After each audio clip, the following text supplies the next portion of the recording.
Ang susunod na programa ay rated PG. Patnubay at gabay ng magulang ay kailangan sa mga batang manonood.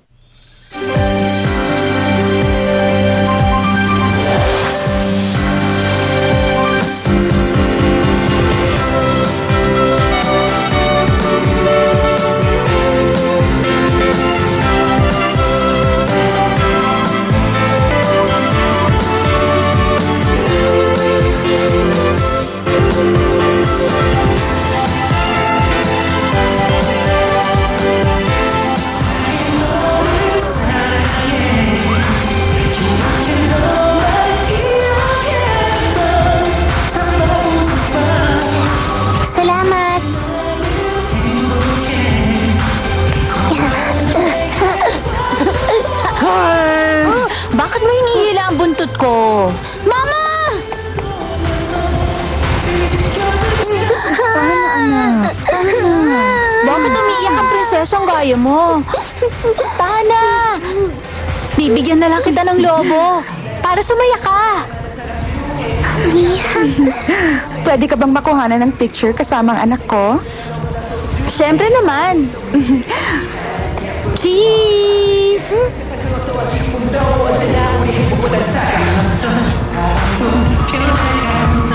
Ay, ang bilis naman ng oras. Etong sahod mo. Maraming salamat. Alis na ako.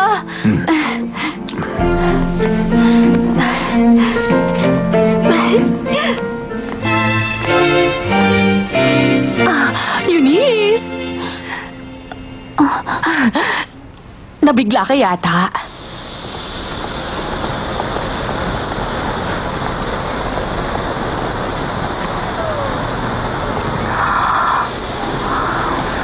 Ma, sabihin mo sa akin, may problema ka ba?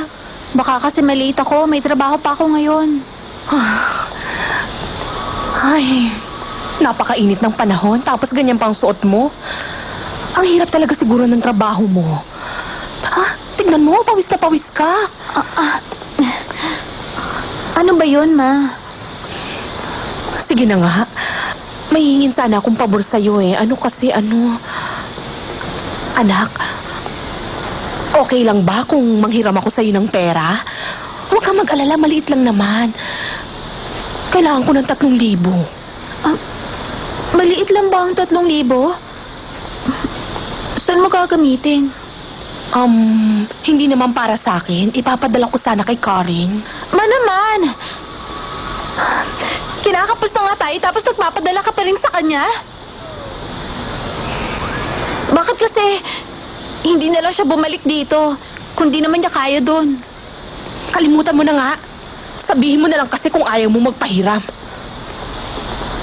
Kung ano-ano pang sinasabi mo. Huh? Alam ko naman ang iniisip mo. Wala kang pakialam kasi hindi mo siya tunay na kapatid. Kaya, ang pakiramdam mo, masasayang lang ang pera mo. Ipapadala ko yun sa kanya para may panggastos siya. Naku, konting halaga lang ipinagdadamot mo pa sa kapatid mo. Ay. Ma, hindi naman po ako nagdadamot sa inyo eh. Hindi naman ako manghihiram ng pera sa'yo kung sumahod na ang papa mo. Ang tagal na kaya niyang hindi sumasahod. Hindi pa sumasahod si Papa? Bakit? Bakit hindi siyang tanungin mo? Teka, sige na po. Ipapadala ko na yung pera sa account niyo. Talaga? Asahan ko yan, ha? Aalis na ako. Sandali po. Basta po, bayaran niyo po kaagad, ha? Oo, alam ko naman yan, eh. Para yan sa tuition fee mo. Di ba? Huwag kang mag-alala, babayaran kita agad. Isa pa, ano na lang ang sasabihin ng papa mo? Makapatayin pa niya ako kapag nalaman niyang hindi ko binalik ang pera mo dyan.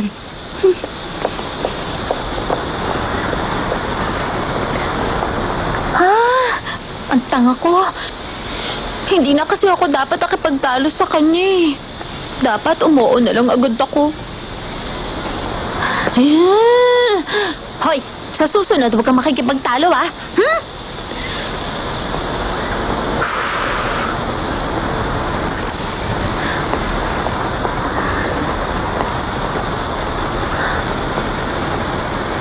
Ano kaya nangyari kay Papa? Hindi pumayag ang bangko sa request na ma-extend ang credit line. Ano? Paano na tayo? Ano pa? Hindi mawawalan tayo ng trabaho. Paano ang mga executive? Di ba ginawa nilang collateral ang mga bahay nila para sa kumpanya? Pati ang mga bahay nila kasama sa paglubog ng kumpanya. Hindi papayag ang presidente na mangyari ang lahat ng yun.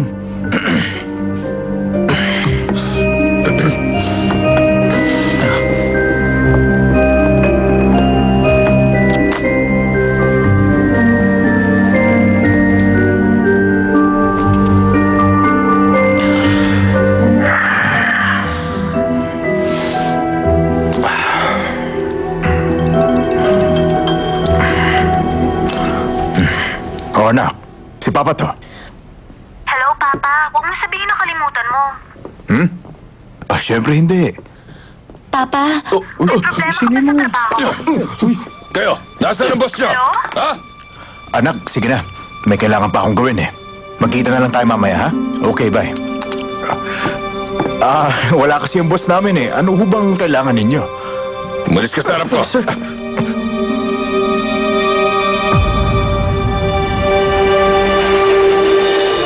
나의 가슴을 채워줘 홀로 가난 척한